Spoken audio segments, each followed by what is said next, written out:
धूर्त, तू एक ऋषि की झोपड़ी में चोरी करने आया था। तुझे ईश्वर का जरा सा भी डर नहीं है। बाबा माफ कर दीजिए बाबा, मुझसे भूल हो गई। मैं आपका अनाज यहीं पे छोड़ देता हूँ। बस आप मुझे जाने दीजिए बाबा, जाने दीजिए।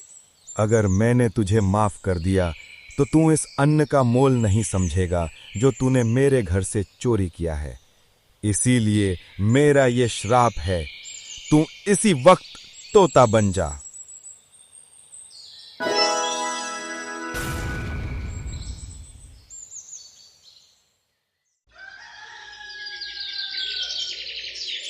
किसी गांव में एक गरीब लकड़हारा रघु अपने छोटे से घर में रहता था। वो जंगल से लकड़ियां काटता और उन्हें बाजार में बेचकर अपने 2 वक्त की रोटी का बंदोबस्त करता था। लकड़ी का गट्ठर बनाऊंगा, बाजार लेकर जाऊं। अरे ये क्या दांत तेरे की, आज तो बस इतनी सी ही लकड़ियां इकट्ठा हो पाई हैं। चलो ऐसा करता हूं, अभी के लिए इनको बांध कर रख देता हूं। कल सवेरे चंपू के साथ फिर जंगल जाकर और लकड़ियां काटूंगा। ऐसा सोचकर रघु लकड़ियों का एक गट्ठर बनाकर किनारे रख देता है।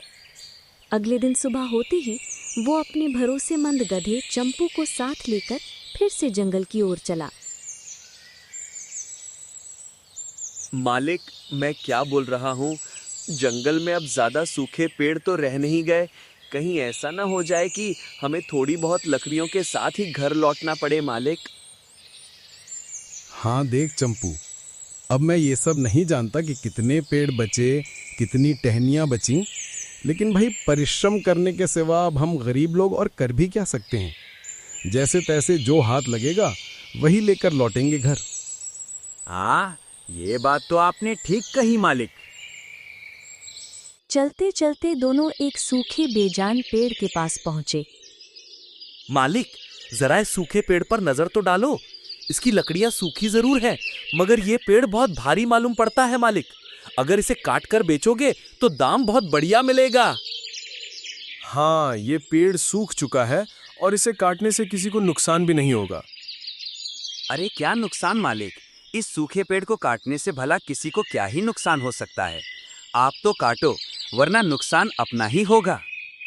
वाह चंपू, कैसी बातें कर दी तूने। अरे ये पेड़ है पेड़, इस पर चिड़ियों का घोंसला हो सकता है, गिलहरियों का घर हो सकता है, बंदरों के खाने के लिए फल हो सकते हैं। हमें सिर्फ अपने बारे में नहीं सोचना चाहिए। वाह वाह वाह वाह मालिक वाह, तुझसे कमाल हो मालिक। आप तो अपने साथ साथ सबकी फिक्र कर ले हो। आप बहुत दयालु हो मालिक। खैर, अब इसको तो काटो। ये सूखा पेड़ है और इससे तो किसी को कुछ नुकसान भी नहीं होगा।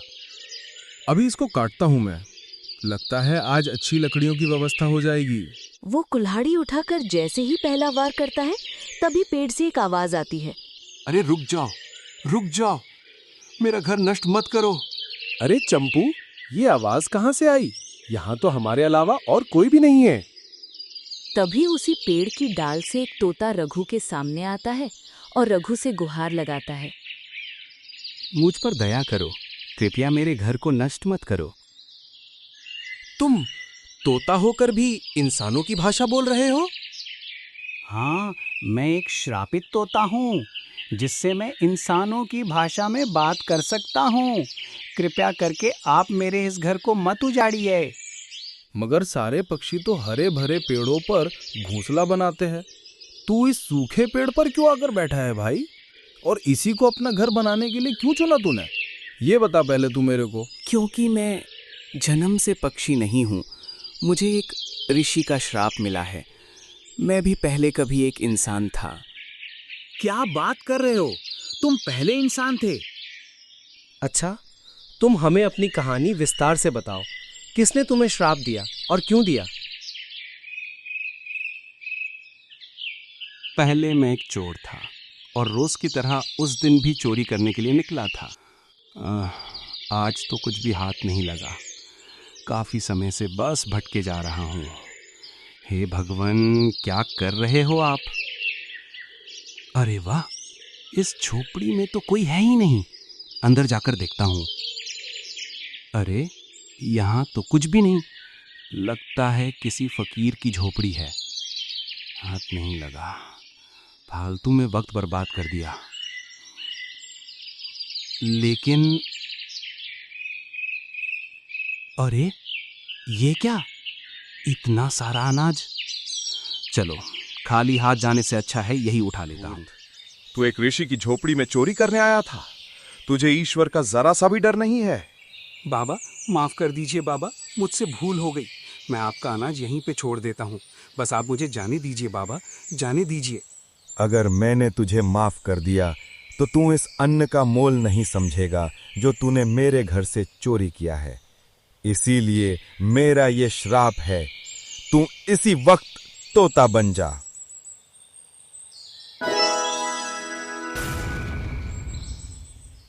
महाराज, मुझसे बहुत बड़ी भूल हो गई। आज से मैं चोरी करना त्याग दूंगा, मेहनत करके अपना पेट भरूंगा। बालक, शांत हो जा। मैं अपना दिया हुआ श्राप वापस नहीं ले सकता, लेकिन इससे मुक्त होने का उपाय बता सकता हूँ। बताइए महाराज, कौन सा उपाय? जब तक अपने वर्तमान रूप में अपनी मेहनत की कमाई से किसी संत को अन्नदान नहीं देगा, तब तक इस श्राप से मुक्त नहीं हो पाए। तब से मैं इस रूप में भटक रहा हूँ। कोई पक्षी मुझे अपनाता नहीं, इसीलिए मैं इस सूखे पेड़ पर अकेला जीवन बिता रहा हूँ। अरे भाई, तुम मेरे साथ चलो। जब तक मुक्ति नहीं मिलती मेरे घर में रहो। हाँ, हमारे साथ चलो ना भाई। वैसे भी घर में हम ही दो हैं, कुछ नहीं तो पहरेदारी ही कर लेना। तोता रघु के साथ उसके घर चला गया। ये घर तो बहुत अच्छा है और सुरक्षित भी। आप दोनों का बहुत बहुत शुक्रिया मेरे दोस्त। शुक्रिया से काम नहीं चलेगा भाई, कल से काम में मदद करनी होगी। तू उड़ सकता है, इसलिए सूखे पेड़ ढूंढना तेरा काम होगा। हाँ हाँ, मैं तैयार हूँ। बताओ मुझे क्या करना होगा। तू सूखे पेड़ ढूंढ, मैं काटूंगा और चंपू लकड़ियां बाजार ले जाएगा। हम तीनों मिलकर खूब मुनाफा कमाएंगे। वाह मालिक, क्या बढ़िया सोच है। अगले दिन से तोता उड़कर पेड़ खोजता, रघु काटता, चंपू बाजार ले जाता। धीरे धीरे उनकी मेहनत रंग लाने लगी। प्रिय तोते, तुम्हारे कारण हमारा जीवन बहुत आसान हो गया। पहले पूरा दिन पेड़ खोजने में निकल जाता था, अब समय भी बचता है और मुनाफा भी। हाँ मालिक, जितनी मदद हमने तोते की नहीं की, उससे ज्यादा मदद तो उसने हमारी कर दी। नहीं दोस्तों, ये तो आप दोनों का बड़प्पन है। आपने मुझे परिवार दिया, वरना मैं तो अकेले ही मर जाता। एक दिन सुबह उनके घर के दरवाजे पर एक महात्मा आते हैं। अलख निरंजन। प्रणाम बाबा। कहिए बाबा, मैं आपकी क्या सेवा कर सकता हूँ? बच्चा, हमें बहुत भूख लगी है।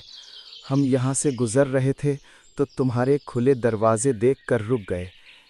क्या कुछ भोजन मिलेगा? हाँ हाँ बाबा, बिल्कुल। आप अंदर आइए, मैं अभी आपके लिए कुछ खाने को लाता हूँ। बाबा आसन पर बैठ जाते हैं। रघु उन्हें अच्छा सा भोजन परोसता है। वाह बच्चा, भोजन करके मेरा मन प्रसन्न हो गया। इस भोजन के फलस्वरूप मैं तुम्हें कुछ देना चाहता हूँ। बताओ, तुम्हारी कौन सी इच्छा अधूरी है? मेरे पास तो सब कुछ है बाबा, लेकिन मेरे साथ एक तोता रहता है। उसकी कहानी मन को विचलित कर देने वाली है। आप कृपया उस पर दया करें बाबा। अच्छा, उसकी क्या कहानी है बच्चा? रघु ने बाबा को तोते की पूरी कथा सुना दी।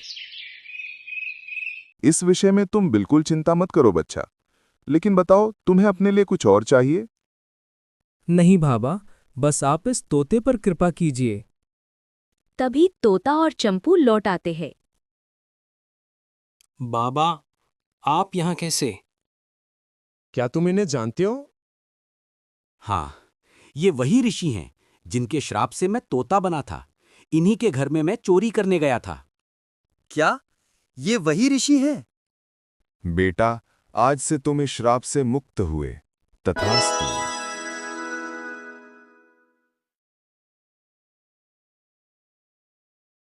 बाबा, ये सब कैसे हुआ? आपने तो कहा था कि मेहनत की कमाई से अन्नदान करने पर ही श्राप मिटेगा। बिल्कुल सही कहा था बच्चा। आज मैंने तुम्हारे घर का अन्न खाया है। इस अन्न को कमाने में तुम्हारी नहीं बल्कि इस तोते की भी मेहनत शामिल है। इसलिए ये श्राप अब समाप्त हुआ। ओह, तो इसलिए आपने मुझसे कहा कि तोते के अलावा कुछ और मांगो। बिल्कुल ठीक बच्चा। अब बताओ, तुम्हें अपने हिस्से का क्या वरदान चाहिए? बाबा, मैंने और मेरे गधे चंपू ने जिंदगी भर गरीबी में मेहनत की है। अब हम बूढ़े हो गए हैं, बस चाहते हैं कि बाकी जीवन शांति से बीते। जैसी तुम्हारी इच्छा, तथास्तु। ऋषि के आशीर्वाद से रघु के आंगन में एक पेड़ प्रकट हुआ। ये एक जादुई पेड़ है बच्चा। ये हर दिन तुम्हें इतनी लकड़ियां देगा कि तुम आराम से अपना जीवन बिता सको। आपके आशीर्वाद से मैं धन्य हो गया बाबा, धन्य हो गया। तुमने श्रम, पश्चाताप और सेवा का मार्ग चुना है, इसीलिए आज तुम्हें शांति और मुक्ति दोनों मिली हैं। इतना कहकर ऋषि मुस्कुराते हुए वहां से चले जाते हैं। तोताराम अब इंसान बन चुका था और रघु और चंपू उस जादुई पेड़ के सहारे सुख से जीवन बिताने लगे।